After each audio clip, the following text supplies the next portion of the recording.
Good evening. You're listening to the new WCEG network on WCEGtalkradio.com. Click live stream tab or watch us live on your smart TV, YouTube, WCEG network. I'm Dr. Wanzo, your host of Mind Matters for the next 2 hours. We're the worldwide community empowerment group where we speak life into the community. Like us on Facebook, follow us on Twitter and on Instagram at WCEG_talk_radio and at WCEG network. Join the conversation. Call in or Skype 1-678-619-1402, 1-678-619-1402. Ask your questions, make comments, or voice your concerns. Let us hear from you. 1-678-619-1402. Last but not least, the topics and opinions are those of the show hosts and guests and not WCEG Network. Thank you for your continued support. As I said, I'm your host, Dr. Wanzo, a practicing psychiatrist in the Atlanta area for the past 20-some years. Wow. And our wonderful co-host is Officer Paul DesVignes. Hi, Paul. Hey, guys. Hey, Doc. Who has over 20 years of experience in law enforcement. Together, we're affectionately known as the Doc and the Cop. I love saying that. So this is February. We've been talking about love since it's the month of February. We've talked about love, how it helps your health and self-esteem. Now we're going to, this evening, talk about another aspect of love, a not so pleasant side. So our topic this evening is love and homicide. Love and homicide. Recently, I'm sure you're all aware of what happened to 23-year-old Anitra Gunn. She was a Fort Valley State University senior. Her body was found last Tuesday night. Earlier in February, DeMarcus Little, age 22, was accused of breaking the windows at her apartment, slashing her tires. Shortly after a court appearance related to those charges, he was charged with murder. DeMarcus Little was Gunn's boyfriend. Her car was found in a neighbor's yard. It was damaged and missing the front bumper. Her body was found in a wooded area in Peach County, Georgia. He strangled her on Valentine's Day.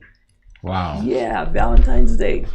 According to the CDC, 55% of all female murder victims die at the hands of a former or present spouse or lover. Let me repeat that.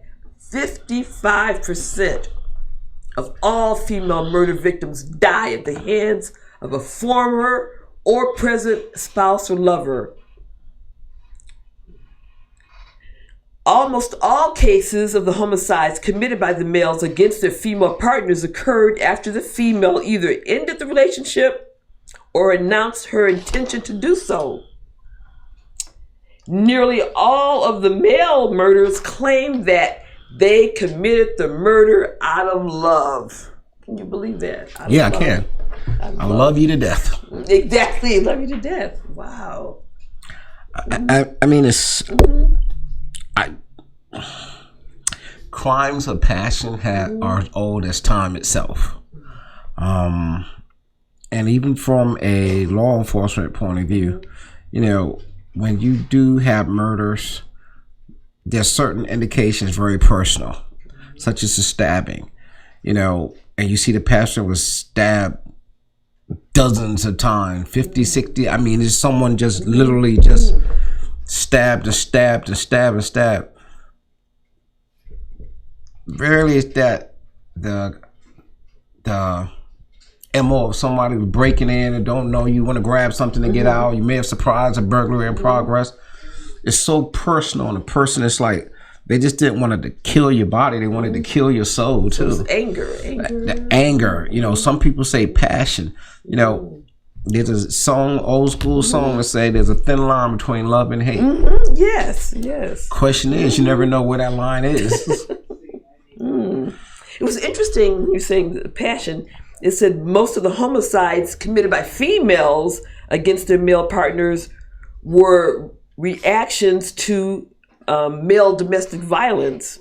Really? Yeah. So it was sort of like the battered woman syndrome. Yeah, because when I used to work at a female prison, like a lot of the women who were there because they had murdered their boyfriends, spouses, after some, like years of domestic abuse, and they end up killing them. That's interesting, Doc. If it gotten to that point where they saw murder as the only option to get free of that cycle of violence in that relationship, then why would they stay and subject themselves to years of abuse with the expectation it might get better? Well, that's all the whole cycle of domestic violence. There's the cycle where they apologize, they think things will get better, they keep repeating it, they're often in denial. This is how the whole cycle of domestic violence happens. That's how women will stay in abusive relationships for so long. Are some really convinced that, they can't do any better, or for financial reasons they all can't? All of the above, your financial, so low self-esteem, all kinds of reasons. At what point in time, as we as a people stop and say, hey, listen, we already got so many factors affecting the quality of life now. We talked about high suicide rates against all demographics. We talked about the foods that we eat, and obesity now is becoming a major factor that's affecting people's health and reducing their lifespans. We talk about how the stress of everyday life, even in the most seemingly perfect of households, the crisis and issues we deal with can subject one to just lose it mentally. How does domestic violence continue to be a issue, especially in this day and time, now that it gets so much attention, now there's so much enforcement of laws to prevent and to resolve? How do we still allow domestic violence to be a major factor in relationships, Doc? For some of the issues you named earlier, like security, because the woman, is dependent upon the man for financial reasons, self-esteem reasons, all kinds of emotional and financial reasons that people stay in these relationships. And one thing we got to say out of fairness to our family out there in WCEG, that we're having more situations of domestic violence when men are the victims. Oh, they were saying in terms of statistics that in situations with a domestic partner, while it's 55% of female murders die at the hands of the partner, for men, 6% that die. And the producer was just telling me about an incident that I wasn't familiar with, about a male officer was killed by his spouse recently. Unfortunately, I saw him several days ago here in Metro Atlanta. Atlanta police officer was killed, shot and killed allegedly by his wife in their household. The initial motive was domestic related. There's still investigation have not been concluded yet, so it would be error on my part to sit there. There's a definite reason why, but at this time we know that the officer has died of a shooting situation at home, and the wife is under arrest in custody now as the shooter. Sad part about it is, I came out of academy in 1996. You know, this officer came out in 1990. Did you know him? I don't know him personally, but I had to go back and start thinking over the years, have we, you know, this good possibility interacted professionally and so forth, but offhand, I don't know him to say, hey, that's one of my buddies from back in the day. But still, he got 36 years of service in. Wow. 36 years of service, and he could have retired at any time, any day. Apparently, he still loved what he did. But whatever the reason in the household that the situation became violent, that led to a domestic-related shooting. Had they been married for a long time, or recently married, or? Again, I don't know any of the background information. Even as facts are coming out, one of the things I want to point out, especially for law enforcement personnel, regardless of male or female, domestic violence, unfortunately, sometimes is a major component of the household. As a first responder, you see a lot of traumatic situations. You know, in some cases, self-medication may have a lot to do with it. So what do you do as an officer? You come to you've been on a domestic violence call, you get called to the house. So how do you handle that? And that's interesting because when you have been a victim or the perpetrator in such incidents like that, the question is, how do you respond to domestic violence issues that you've been called to mitigate? And I got to tell you, I really don't know what their perception of what they could do, but they know per their duty what they should do. But I'm saying, when you responded to a call, how would you handle it? What would you do? Let me tell you, and really, all these years looking back at a majority of my domestic violence cases, a lot of them stood out primarily because the nature of the incident itself. I'm still amazed that I used to deal with the same couples over and over again. Because who would call? Would it be the woman that would call, or neighbors, or 9 times out of 10, it would not be the parties involved. It's the neighbors. And I'm talking about the ones who fight all the time. Sometimes she get locked up, sometimes he get locked up. But one thing I could tell you, do not make the mistake thinking you're going to put hands on one without the other attacking you. Really? Whether verbally or physically, because they can fight amongst themselves all day. That's so much a part of their routine, their household, their life, or what they do in their house, that they can be raising all kinds of hell with each other, but don't you get in between them. Well, who initiated the call? Did the couple or someone outside the couple?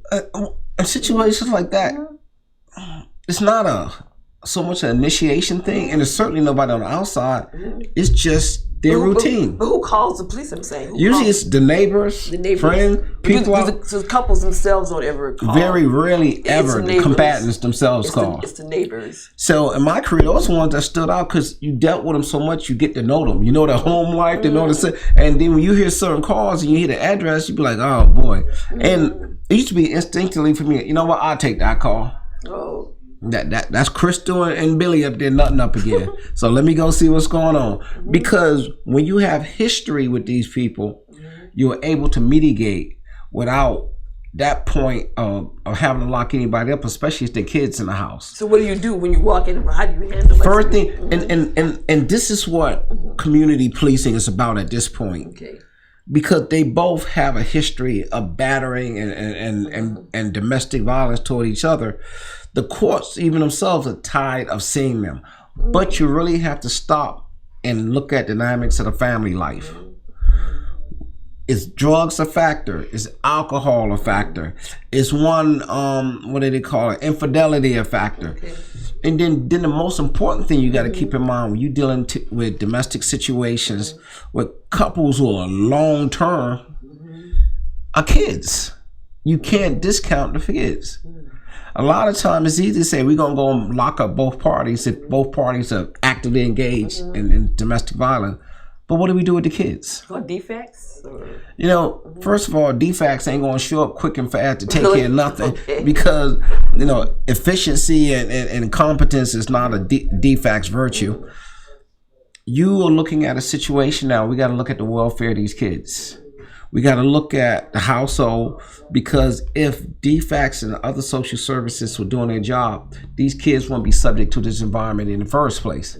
We're not talking about a couple who just get into it that's out of the blue and, emotions escalated. We're talking about couples that we go to their homes regularly for domestic reasons. So, if you keep repeating, there's no program for them. So do you end up arresting one of them or both of them, or? Most of the time, when I'm aware, when individuals, male and female, domestic violence, arrested for domestic violence, they go through, the courts have all kinds of prevention programs. Okay. They have all kinds of programs to teach them how to deal with their anger management. Okay. They have programs where they teach them parenting skills. Okay. But you can supply all the resources you can, but if these individuals literally, this is what they do, that's what they're going to do. So the resources for these programs, there's not a jurisdiction I know in the United States in this day and age that doesn't have programs to mitigate domestic violence. People think that the first thing the police just show up and want to lock up everybody. That's not the case. We now have to look at the family dynamics. We have to take in consideration the trauma it's going to place on the kids. We have to look at the type of violence that's been in the household. Okay. We have to look at the longevity of it. Because now at this point, listen, this is not something that just happened. There was a loss of emotions or something sitting took place with one court, the other cheating or something. This is a way of life for certain families. You're not going to break the cycle by locking one, two, or any of them up. No. And you certainly not going to mitigate or improve the life, quality of life for anybody in the household, especially the children, by locking anybody up. That's when law enforcement, social services, members of that family, the local clergy, whether they Jewish, Christian, Muslim, whatever, have to come together and really focus a little bit on this household and say, listen, is this just a them problem or this a cultural problem? Because certain cultures, man, it's a household, this is what I do, and I can do whatever I want with my woman. And once upon a time, that was the law here in the United States too. So this whole macho societies. This whole thing of eradicating domestic violence, I can't honestly tell anybody that is anything, whether government, law enforcement, clergy, or family can do to ever eradicate domestic violence, because again, that's a crime of passion. It's emotionally charged, it's personal, it's one-on-one, two-on-one, or how many involved. At the end of the day, when people get mad about something in relationships or whatever intimacy of the relationship is, emotions take over, nothing good comes out of it. You said something about it's culturally accepted in some situations. It's a cultural norm, or it's accepted, you think? I think the word culturally norm is more apt, because, there's still countries, especially when you start looking at Pakistan, India, Afghanistan, all these honor killings. Exactly. Is very much the norm. And as a matter of fact, what is it, Sharia law? In the Muslim community, if dishonor is brought upon the family, then there's a obligation for that father or head of household to bring honor back to the family. Even it doesn't mean you have to kill a family member. And mind you, they don't look at it as murder. Does that condone beatings? Again, this is not my area of expertise. Right, but there are some cultures I know they do, right? You condone. And I would think murder would be the most drastic, but any kind of punishment from beatings to being cast out, I was at a conference, when was it, last year, a psychiatric conference, and they were talking about some West African cultures where it's accepted, where they can, beat the woman. It's accepted in some West African cultures. But again, if that's the norm, that's not accepted. That's just the norm. Right. That's you're expected to be, right. I'm the husband. Right. You do what I say without question. And undoubtedly, many countries, especially those who are, I will say, where the women are valued as equal partners, but you are property of the husband to do and say as he will. Exactly. So there's one research that said, why do men murder the women they love? And some of the factors they said, masculine possessiveness and jealousy play a role. But then they also talked about other conditions that were ripe for murder, like the man perceives the woman to be his whole world, so he feels that any separation from her entails a loss of his own identity. The man's life lacks other sources of meaning and reasons for living. The man's traditional perception of masculinity, which dictates that the male has full power, honor, and control, runs counter to his dependency on his partner, making that reliance appear evidence of his weakness and humiliation, and an affront to his masculine honor. Wow. The man's personal behavior is rigid and uncompromising. The man's prevailing beliefs about love appear to justify the sacrifice of his partner on one hand and the persistence of the other hand. In this case, the ideology behind love provides legitimacy for terrible crimes. So when the above conditions exist, the murder significantly increases. The specific event that ignites the murder often revolves around the woman's threatening to or actually separating from her partner.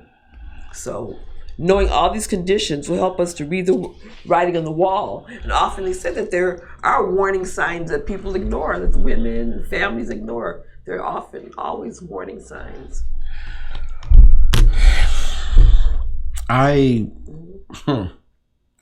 Crimes of passion. At what point do we say when enough is enough, especially in relationships? That's when, like, training and recognizing domestic violence, because it's it. Abusive relationships always involve an imbalance of power and control. An abuser uses intimidating, hurtful words and behaviors to control his or her partner. It might not be easy to identify domestic violence at first, but abuse often starts subtly, and it gets worse over time. So if somebody calls you names, insults you, puts you down, prevents or discourages you from going to work or school, or seeing family members, try to control how you spend money, where you go, what medicines you take, or what you wear, acts jealous or possessive, accuses you of being unfaithful, gets angry when drinking alcohol or using drugs, tries to control whether you can see a health provider, threatens you with violence, hits, kicks, shoves, slaps, hurts you, your children, or pets, forces you to have sex or engage in sexual acts against your will, blames you for his violent behavior and tells you that you deserve it, or threatens to tell your family, friends about your sexual orientation or identity. Those are warning signs of an abusive relationship. There's a lot on your list, Doc. And I've been there. At what point, again, the victim of an abusive relationship say, enough is enough? Because, I work domestic cases where, unlike the relationships I've stated earlier, where the couples, they fight all the time. They get drunk on Friday, they fight, one of them get locked up on Saturday, out by Monday, they good to go. And it's a cycle, that's a process. But what about, my biggest frustration has always been with the women who are in abusive relationships, and we'll do all we can to now separate her from that relationship, to provide her with housing and resources through different agencies and shelters to avoid the abuser. But they inadvertently end up going back to contacting, the abuser doesn't have to work hard to get, and in a lot of the cases, the victims themselves feel they can't go. They'd rather be with the victim, with the abuser. That's what amazes me. That's that part of human nature that makes me go, wow, am I missing something here? You're right, it's like this whole psychological pattern of dependency, of it's comfortable, it's what they know, and the fear of leaving that situation. It's like they get into like a dependency cycle, and it's comfortable. They're comfortable with that situation.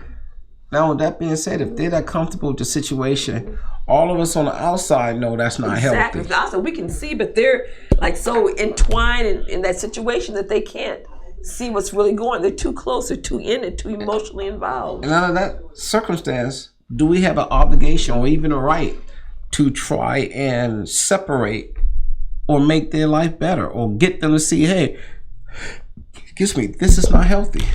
So I think, if a family member, tries to, talk to them often, they just can't see it. They can't. It's the lack of insight. They can't see it. And again, normally it doesn't end up well. Right. And that's where we get, I love you to death comes into play. Exactly. I was really upset with the case you named, the young lady, Miss Anita Gunn, and her murder by the hands of a boyfriend. You were upset by... I'm upset because there were so many acts led up to the final... That's what I'm saying, the warning signs. I said there are always warning signs that people ignore. Family and the person. At that point...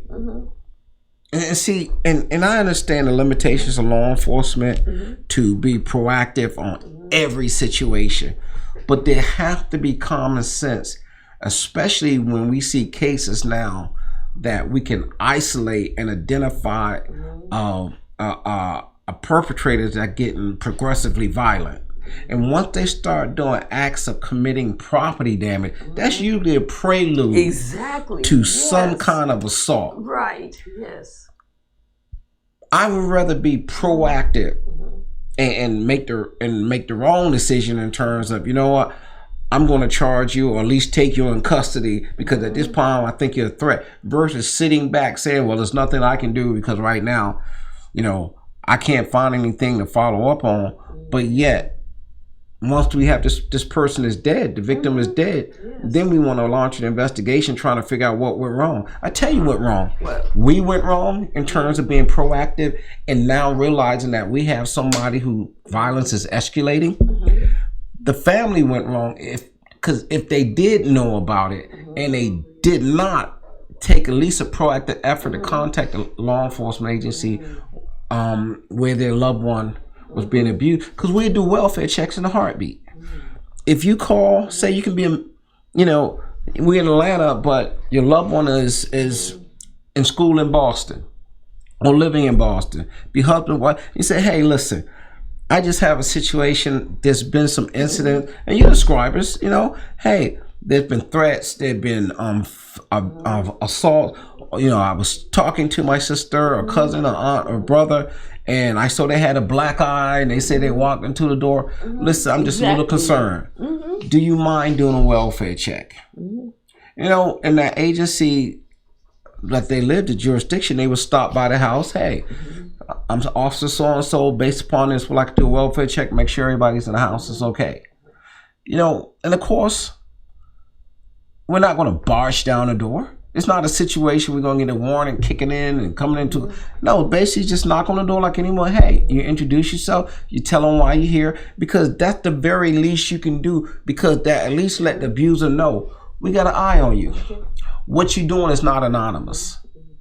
Even if the victim doesn't report it or the neighbors don't hear anything to call the police, we know you're doing something wrong in here. And at that point, that just may be a deterrent, or give the victim just enough room they need to be able to get out, get it from under the situation. Because a lot of times, family may be the last to know. They won't even know, like this here, what was taking place until law enforcement knock on their door and unfortunately have to deliver the news their loved one has been hurt or killed. So I know the young man had mentioned he was living with his aunt right down the road from where her body was found. And again, he didn't go close from outside of proximity in which he resides. You know, apparently, the sad part about it, you killed this young lady relatively close to your own residence. Right down the road, it says. You dumped her body in the woods like garbage. And then you went back home and went to bed like nothing happened. Yes. And you went on with your life. First of all, you got to look at the dynamics and wonder, what kind of animal does that? Second, you're not even in your own home to say, hey, you're doing something with your life as a whole. You're living in your aunt's house for whatever reason. So that tells me you didn't have that stability of being a self. You're not an adult in terms of you have a career or working a job or doing something where you're self-sustaining. You have aged, but you still are like financially or morally. So I know they said he was in the military. I don't know if he was still in the military or was discharged from the military. I have no idea. Some military and everything we say regarding the situation is pure speculation. Exactly. Because I'm just disappointed to see another one of my brothers now, because there are 2 lives lost if you think about it. You know, Miss Anita, this young lady, did not deserve to lose her life that way, and this young man, at 20 years of life, his life is literally over. Because now, once the conviction of, or successful conviction in a court of law, possibly you'd be facing life. And then here's that case of the Clark Atlanta University student. Now that one there, it's hard for me to really turn that as a domestic violence. I turn that as straight violence. And the reason why, you have 2 females who are roommates at a major university in the metro Atlanta area. And I would think before y'all became roommates, you know, y'all struck up a bond, friendship, the whole 9 yards. An agreement. And if one of the roommates have a boyfriend, there's no way the other roommate would expect to become a sexual victim to, you know, her friend's boyfriend. Exactly. You know, it's one thing to say he raped me. Then women I know would instantly be like, oh my God, I can't believe he did that to you. You know, they're not going to jump on the side of their boyfriend to defend his action. They're going to be upset that he actually cheated on her and violated her trust. But for this young lady to actively assault and murder her roommate because her roommate reported to the police that her boyfriend assaulted her. It's like, wow, that tells you the caliber of person. Exactly. That's crazy. Right, for her, she's in denial or accepting. You actively assisted your boyfriend in murdering your roommate who reported unwanted sexual advances by you. That alone should be like, hold on, wait, you violated our relationship trying to get with somebody else, and I can't even see what he would say to her to convince her, no, it wasn't her fault. Maybe, well, your roommate came on to me. That's probably what he would say, something like that. Right? But even still, people say, you know, I like you to turn rational, but my rationality may not be necessarily be yours or theirs or whatever. But at the end of the day, it's like, man, come on. There's common sense and there's straight stupidity. And again, these are my opinions, but if I'm dating a young lady and, you know, I have a male roommate, cousin, brother, uncle, friend, brother, whoever, and for whatever reason, which no man or any couple should ever do because it's asking for trouble, you get so comfortable with being home, I'm gone or I'm at work or at school or whatever, you hanging around my place, and my cousin or you know, my roommate's there, that's already a recipe for disaster. Exactly. Because people like to use the term, oh, we so cool, we like brother and sister. No, we not. We are male and female. No man. And the sad part is, the more cool you think you are, it just be a matter of time. Especially if alcohol or drugs, anything come into the mix. Don't think for a second human nature won't take over. You know, whether you find out or not is irrelevant. If you don't find out, that means they respect the fact that, okay, this is between us, you know, this just happened, we keep it between us. If you do find out, that meant they never really cared about you, and eventually you're going to be X'd out the picture anyway, because they're going to keep on doing what they do. It's like, you got to be careful when you want to decide to do threesomes. I'm like, okay, all right, well, you know, if one of the party decide they like the person that came outside from the outside in relation more than they like you got a problem on your hand. So your fantasy just turned into a nightmare. But who do you get mad at? I mean, it was consensual. But when we look at these murders that there's no consent, first of all, every man knows that beating and raping women is wrong. I don't care who you from, where you from, what your background, what your culture. In these United States of America, we started being taught early, beating women is not acceptable. You don't hit girls. But I have this one African-American male, and he truly believed this. He made the statement that a woman needs a beating every now and then to put her in her place. He truly believed that. Yes. Was he a pimp? Well, at one point he was. Okay. Yeah, at one point he was. You know, and that's the sad thing, because he sure was. And the reason I asked, because I grew up in the days of all the black movies. You know, when I was a kid, I hear all the adult, Cleopatra Jones, Koofy, you know, Uptown Saturday Night. You know, that's that late 60s, or I mean, probably late 50s or mid 70s. Black exploitation movies were the thing. But the number one character everybody wanted to be was Goldie from the Mac. I never saw that. You have never seen the Mac? So I don't know. Yeah. Doc. What? We on WCEG Talk Radio. Talk to me. Right. I've never seen Is there a black person in the United States of America outside of Dr. Wanzo who have never seen the Mac? Anybody? Wow. No, I've never seen that. The Mac is, or shall I say, well, I'm going to stick with is, one of the premium movies from the blaxploitation day that personified the term pimp. There's so many rappers and celebrities and walk around calling themselves. So, and the main character was a pimp named Goldie. Who played that character?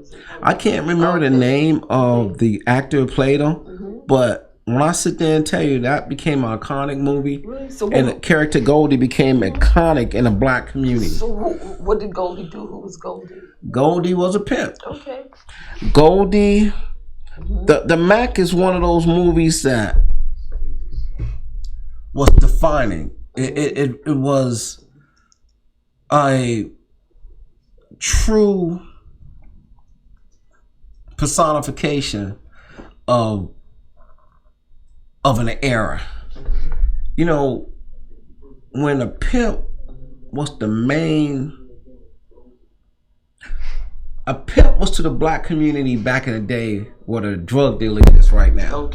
So did it portray him being violent towards women? To this day, you know, we have this buffoon that quite regularly, usually the rappers and different rap they call the Bishop Magic Don Juan. The personification of what an old school pimp was. Big brim hat, cane, matches.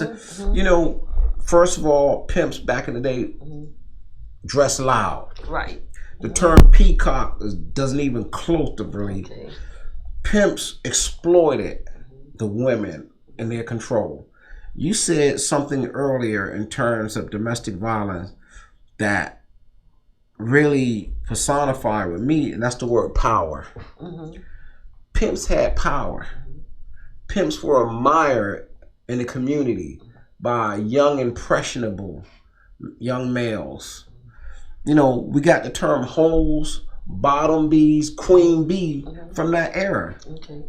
You know, Black America is a victim of his own indulgences, and pimps are one of them.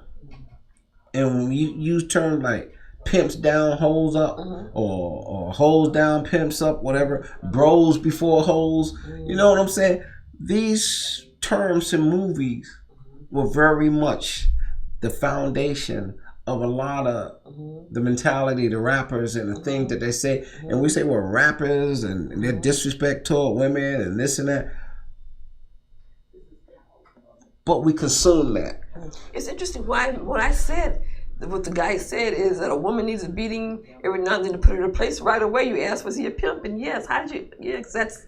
Because that was the general philosophy of pimps, most pimps. That a woman needs a beating every now and then to put her in her place. Psychological mind games and physical force to keep your girls in order. So the pimps they beat the women. The pimps were notorious for beating women. Did they portray that in the movie? Absolutely. They did. Oh wow. Absolutely. Wow. And you know, the pimp always had. I don't know if I want to see that movie. Now you heard the term Queen Bee. We have quite a few like female rappers from Foxy Brown to like Little Kim. Beyonce was Queen Bee. Queen Bee. Well, long before Beyonce be Queen, you know, the Beehive Queen Bee. Right. Queen Bee was a pimp top woman. Oh, okay. Just like white slave masters usually had a black overseer, pimps did the same thing. They had their main female that the first line of discipline when dealing with the women in this stable. And but in the movie they portrayed beating the women. The movie was all about the... So obviously it wasn't a comedy. The life of pimping. Obviously it was not a comedy. Well, you know, the Mac is iconic because it's easy to say was glorifying pimping and it makes it... To me, it's not glorifying pimping from the perception I got from it. It's the showing what our values were, who we looked up to. Because pimps were.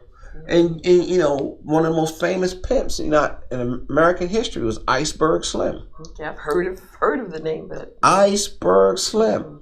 There's biography done about it. His life became a movie. When you start looking at a lot of these characters in movies on the big screen, you got to ask yourself, who were they modeled behind? Who were they modeled after? Who was that pimp or that person that was the reason for that movie? Okay. So you're saying that, you know, all men realize that women shouldn't be beaten, but if that was the kind of mentality, the pimp mentality, then I can tell you right now, all men don't believe that, because I don't believe that.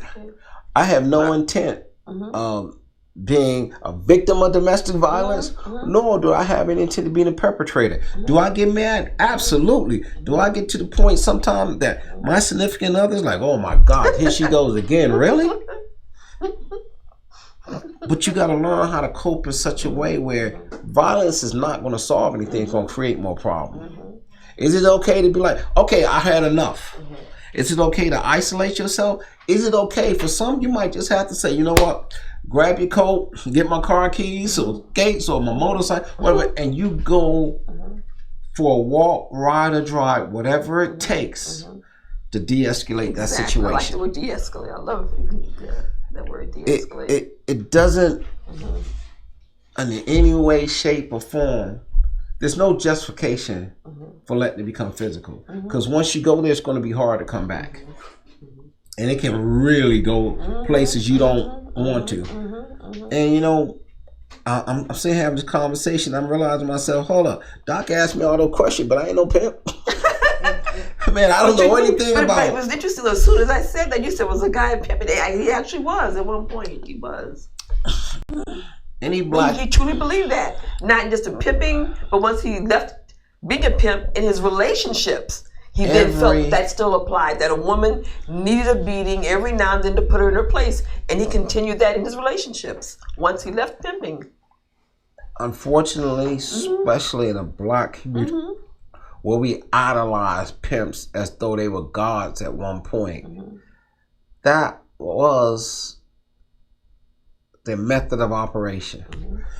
pimps personify domestic abusers in a lot of ways. One, when a woman meet a man, you know, of that caliber, he's going to charm her more than the average guy. He's going to tell you what he's going to hear. And most of them throw the Cadillacs or the Lincoln, or now your Benzes and your Lexus and Maserati.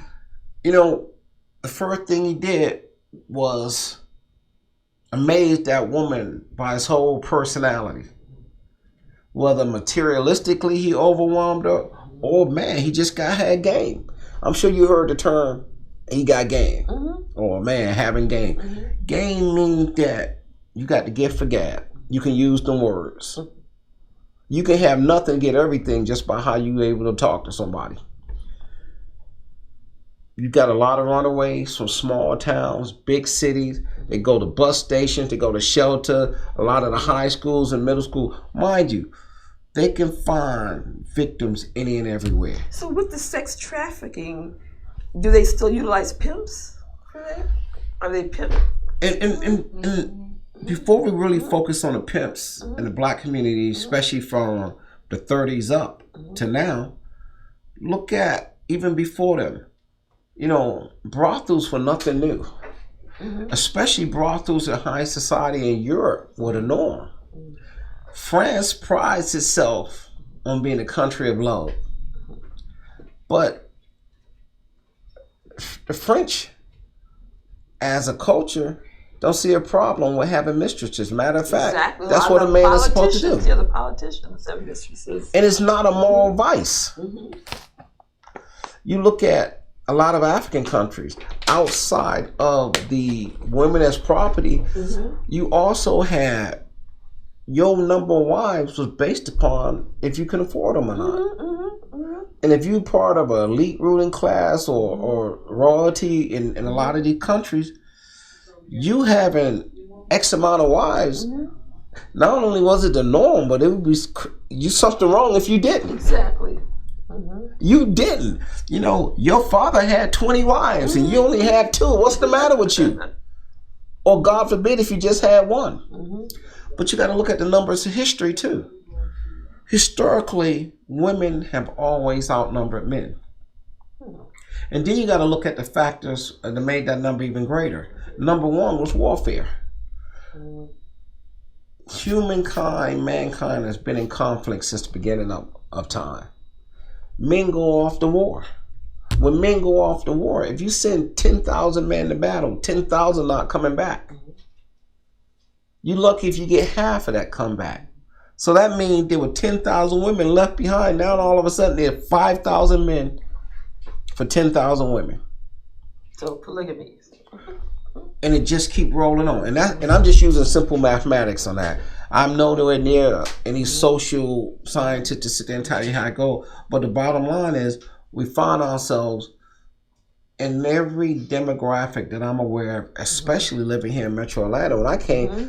When I was in my youth preparing to move for Atlanta, boy, my friends were envious. Oh. They were like, wow, man, you know Atlanta, it's like 15 to 1. Oh, that's what they were envious. Oh my God, you're about to go to a man's paradise. Well, I can sit there and tell you, first of all, coming to Atlanta wasn't no paradise. It was definitely a stepping stone in life. And yes, I must admit, I had a wonderful bachelor life. But did you find yourself having your 10 or 15? I certainly did. I mean, I'll be honest with you. Young, I had a career, I had making good income. I bought my first house. You know, all of this before 25 years of age. Wow. And I'm on my own. You know, I'm not too far removed from being from my parents' house to my own house, and everything I acquired was my hard work. It wasn't inherited, it wasn't handed down, it wasn't passed on, it wasn't blessed. I was blessed to work hard, and I'm a single man, and there were so many wonderful, amusing, amazing, beautiful women. I was like a kid in a candy store. But there's one thing that I didn't get involved with. What was that? Domestic violence. I enjoy being a lover. I had not a fighter. yeah, not at all. I'm thinking too, because of how you were raised, because I'm sure if a young man is raised in a home where he sees that kind of thing going on in his home, that, he probably is more accepting of that as opposed to if he didn't see that. Once upon a time, I actually believed stuff like that. You don't believe that? All the social scientists tell us, well, if you was raised in a violent household, you would be violent yourself. You just follow. That's all you know. Though. That's what you learn. But you know what? I don't believe that's true. You don't. I got friends who grew up in projects in some of the worst situations. Never even knew that. But in the home, violence in the home, not necessarily violence in the neighborhood. But in the violence home. In the home is community that you live, and you got to understand, no matter what your home address is, you're still part of a community. Right. But I'm saying if they were experienced violence in their home situation, to me, it seems like that's something that they would be more apt to, produce as far as learned behavior. Well, I can assure you, the violence in the home mirrored the violence in the community a lot of times. Okay. And a lot of them didn't turn out to be Ike Turners. We all saw the movie What Love Got to Do with It. We don't know how Ike Turner was raised. You're right, I don't know. But we know the part that Tina Turner's mother played in that whole debate. Even when she was told, she knew for a fact Ike was beating Tina. She got so Tina was her means of a quality lifestyle as long as she was Ike. And when she told Tina, hey, that's your husband. If he choose to beat you, but he's taking care of you and putting you up, so be it. People keep forgetting. According to the movie, I can't say factually because I didn't know him like that, but there are times Tina would run away and her mother would basically tell Ike where she was or send her back to Ike. Because Ike was paying good money and we living good. That domestic violence is a small price to pay for our quality of life. Wow. So it can happen. Yeah. So, really the truly is the title, What's Love Got to Do with It? Exactly. What's love got to do with it, Doc? So when we start talking about somebody's background, this is where I get frustrated with the system, especially from the legal point of view and the law enforcement aspect. We fail to protect and prevent because we so busy caught up into trying to, we don't want to violate someone's right until they commit a crime. But we're willing to be ready to respond when they murder or assault somebody. Because now I say, we knew you was going to do something. We have to stop knowing and waiting. And there's a delicate line between invading someone's civil rights versus preventing the murder or assault of an innocent victim. That's where the system is difficult to really say what's justice and what's not. And it's not an easy decision to make. But if it comes to saving someone's life or preventing harm to someone, I think I'd rather make that err on the side of, you're protecting a life. Protecting and arresting or deterring this criminal versus me now having to respond to the murder or the assault of a victim. Okay. Wow. I'm going to take a break shortly. I think when we come back, I would like to talk in terms of what can we do to mitigate, prevent, reduce domestic violence, these homicides, based on domestic violence. And you're right, it's the men too. So 1 in 4 women experience severe intimate partner violence, and 1 in 9 men experience severe intimate partner violence. You know what I hate about this situation, though? It's amazing how domestic violence doesn't get the resources to support it deserves, or even a recognition of how wrong it is until a celebrity or an entertainer or an athlete or whoever gets caught up. Because, we all remember the beating of Rihanna by Chris Brown. Chris Brown, right. But majority of Chris Brown supporters were female. You would think the men would be the ones like, she did something. It was female defending Chris Brown. Really? Wow. That really. What was their defense? Like she must have done something to deserve it, or what was their defense? Who you mean as far as the women defending him? Yes. That's the main thing. A lot of these women were like, "Oh, okay." They didn't see the problem. It's amazing. Even when we start talking about the Me Too movement, not every woman supports the Me Too movement. People keep forgetting. We just had a recent trial where Harvey Weinstein was convicted, but his lawyer was a female. Oh, really? Lawyer was a female. Okay. That was a very smart strategic move. Why would you go on court facing rape and domestic violence or charges like that with a male? Okay. Well, we're going to take a short break and we will return soon.